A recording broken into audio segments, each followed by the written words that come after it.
तुमच्या जाहिरातीसाठी एक संधी मोठ्या प्रेक्षकांपर्यंत पोहोचवा. व्यवसाय असो किंवा इव्हेंट, विकासनामा सोबत जाहिरात करा. स्क्रीनवरील नंबरवर आजच संपर्क करा. विकासनामा, तुमचा आवाज, तुमची जाहिरात. तसंच विकासनामाला सबस्क्राईब करा आणि अपडेटेड रहा. नमस्कार, मी विकास मिरगणे. विकासनामा डिजिटल प्लॅटफॉर्म मध्ये आपलं सर्वांचं चर्चा करतोय. कर्जतच्या राजकारणासंदर्भामध्ये रायगड जिल्हा परिषदेच्या आणि पंचायत समितीच्या निवडणूक लागलेल्या आहेत. तशाच प्रकारे कर्जतमध्ये सुद्धा राजकारण ढळून निघालेलं आहे. त्यामुळे कर्जत मतदारसंघामध्ये पंचायत समिती, जिल्हा परिषदेच्या निवडणूक आहे. याच दृष्टीने शेतकरी कामगार पक्ष मैदानात उतरले दिसून नये. एकेकाळी रायगडामध्ये शेतकरी कामगार पक्ष ताकद होती. कर्जत मतदारसंघामध्ये सुद्धा शेतकरी कामगार पक्षाची राजकीय ताकद आहे. पुन्हा एकदा राजकीय ताकद दाखवण्याचा प्रयत्न शेतकरी कामगार पक्षाकडून केला जातोय. अशाच उमेदवारांना भेटण्यासाठी आपण थेट ओशीरमध्ये आलेलो आहे. सुशिक्षित चेहरा, शिक्षकी पेशा त्यांनी काम केलेलं, उच्च शिक्षित, आणि तेही पंचायत समितीच्या निवडणुकीमध्ये महिलांच्या प्रश्नावर काम करण्यासाठी एक स्वच्छ प्रतिमा चेहरा म्हणून जो शेतकरी कामगार पक्ष रायगडच्या राजकारणात किंवा कर्जतच्या राजकारणात मैदानात उतरलं दिसून येत आहे. आपल्यासोबत रेश्मा अनिल जोशी आहेत. मॅडम, स्वागत आहे आपलं. खरं तर एक स्वच्छ प्रतिमा तुम्ही आहात. BA झालेला आहात, DED झालेलं आहे. शेतकरी कामगार पक्षाचे सुशिक्षित उमेदवार आहे. कसं पाहताय या उमेदवारीकडे? काय वाटतं, उमेदवारी मिळाल्यानंतर पहिली प्रतिक्रिया काय होती? माझं नाव रेश्मा अनिल जोशी. माझं शिक्षण BA DED झालेलं आहे. शेतकरी कामगार पक्षातून जेव्हा उमेदवारी मिळाली तेव्हा चांगलं वाटलं. कारण मिस्टर सुद्धा राजकीय क्षेत्रात आणि सामाजिक क्षेत्रात कार्यरत आहेत. सामाजिक कार्य आणि राजकीय कार्य मोठ्या प्रमाणात त्यांनी सुरुवातीपासून केले. 5-6 वर्षापूर्वी. तुम्ही शिक्षकी पेशातून आहात, कसं वाटतंय आता राजकारणात येत आहे? कसं वाटतंय, काय प्रश्न सोडवणार आहात? शिक्षण चांगलं घेतलं त्यामुळे याचा फायदा राजकीय क्षेत्रात सुद्धा होणार आहे. त्यामुळे शाळांचे प्रश्न, त्यांना सुखसुविधा कशा प्रकारे आणता येतील, पंचायत समितीच्या निधीमधून त्यांच्यापर्यंत सुखसुविधा पोहोचवण्याचं कार्य करेल.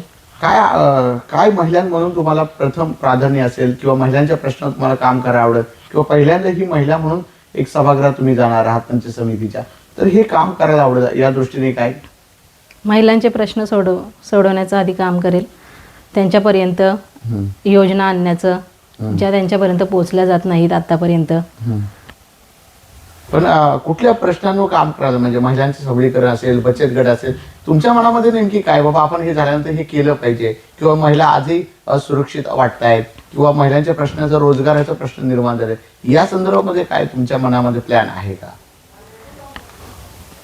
महिलांना किंवा बचत गटांना रोजगार उपलब्ध करून देण्याचं दिलं गेलं पाहिजे, कारण ते स्वतःच्या पायावर उभे राहतील.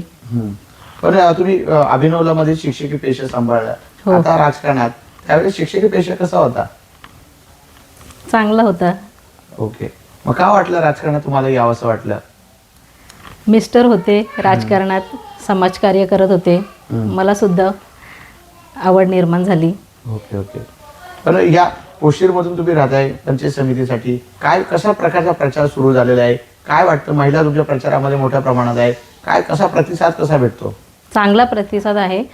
आता 2 दिवस झाले आम्ही गावांमध्ये जाऊन, प्रत्येकाच्या घरोघरी जाऊन त्यांच्या समस्या विचारून त्या कशा पूर्ण करू हे सांगत आहोत. या भागामध्ये आदिवासी समाज सुद्धा मोठ्या प्रमाणात आहे. त्या दृष्टीने तुमच्या मनामध्ये काय आहे का आदिवासी बांधवांसाठी योजना? आदिवासी बांधव मोठ्या प्रमाणात आहे. त्यांना त्यांच्या सुखसुविधा त्यांच्यापर्यंत पोहोचवण्याचं काम करू. पण काय विजन अजून काय आहे तुमच्या मनामध्ये? कारण तुम्ही आता पंचायत समिती, जिल्हा परिषद, सगळ्या ह्या निधी आहेत आणि तुम्ही सुशिक्षित आहात, BA झाल्यात, DED केलेलं आहे, एक प्राध्यापिका किंवा शिक्षकी पेशातून आलेला आहे, तर अजून काय अपेक्षित आहे तुमच्या मनामध्ये की बाबा हे आपल्याला केलं पाहिजे? किंवा आता सध्या तुम्ही प्रचारामध्ये 2 दिवस फिरताय, कसं वातावरण आहे? चांगलं वातावरण आहे. खरं तर आपण विकासावर मुद्द्यांवर चर्चा करतोय. खरं तर विकासाला भर घालण्यासाठी तुम्ही निवडणुकीत लढत आहात. काय आव्हान करा मतदारांना? मी रेश्मा अनिल जोशी, शेतकरी कामगार पक्षाच्या अधिकृत उमेदवार, खटाऱ्या चिन्हावर लढत आहे. सर्वांनी बहुमतांनी विजय करून दिल्यानंतर पोशीर पंचायत समितीच्या माध्यमातून स्त्रियांचे प्रश्न, जे काही सामाजिक, आर्थिक किंवा काही असेल, त्यात बचत गटाच्या महिला, अंगणवाडी सेविका त्यांचे काही प्रश्न असतील ते सोडवण्याचा प्रयत्न करेल किंवा पंचायत समितीच्या निधीतून निधी त्यांच्यापर्यंत कसा पोहोचवला जाईल, त्यातून त्यांचे प्रश्न कसे सोडवले जातील याकडे लक्ष देईल. विकासाच्या मुद्द्यांवर तुम्हाला बोलायचं आहे, विकासाच्या मुद्द्यावर निवडणूक लढवायची आहे. या होत्या रेश्मा अनिल जोशी यांनी सांगितलेल्या विकासाच्या मुद्द्यांवर मला निवडणूक लढवायची आहे, ज्यामुळे मी पंचायत समिती गेल्यानंतर महिलांच्या प्रश्नांवर मला काम करायला आवडेल. मॅडम तुम्हाला खूप खूप शुभेच्छा. पुन्हा एकदा निवडणुकीनंतर आपण भेटूया. धन्यवाद. तुमच्या जाहिरातीसाठी एक संधी मोठ्या प्रेक्षकांपर्यंत पोहोचवा. व्यवसाय असो किंवा इव्हेंट, विकासनामा सोबत जाहिरात करा. स्क्रीनवरील नंबरवर आजच संपर्क करा. विकासनामा, तुमचा आवाज, तुमची जाहिरात. तसंच विकासनामाला सबस्क्राईब करा आणि अपडेटेड रहा.